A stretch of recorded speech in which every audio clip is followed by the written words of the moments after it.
वर्धन्ता बन्धुवर्गे प्रबलरिपुवणा जन्तु पातालमूलम् देशे देशे च कीर्तिः प्रभवतु भजता कुन्दपुष्पच शुभ्रम् जीवन्तु पुत्रपौत्रः सकलशुभकरो कुर्वन्तु ते मङ्गला ॐ वेदोक्तमन्त्रथा सिद्धा सन्तु पुन्ना सन्तु मनोरथा शत्रुणा बुधिना स्वस्तु मित्राणामुदयस्तवः अव्याधिना शरीरेण मनसा च ओ निराधिना पुरयत्नमासान्तो दिव शरणं शतः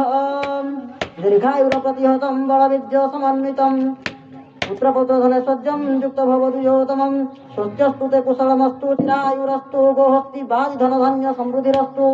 ऐश्वर्यमस्तु विजयस्तु रिपुक्षयोस्तु सततं हरिभक्तिरस्तु श्रीनिरातलस्तु भगवान्नारायण सुप्रसन्नावरद भवतु धनधान्यधराधर्म कीर्तिमायुजशस्योऽहं रोगान् महारक्ष्य प्रदक्षतुम् हरिः ओं गोलक्ष्मी रणपायन भवतु देव ब्राह्मण निस्तर भक्तिरस्तु अष्टोत्तर शतसंवत्सरजीवितास्तु सर्वे नवग्रहैकादशस्था फलदा भवन्तु सर्वारिष्टशान्तिर्भवतु सर्वारिष्टशान्तिः मार्कण्डेयतिरजीवितरस्तु सर्वारिष्ट धर्मरक्षाकर्म गौरवप्राप्तिरस्तु।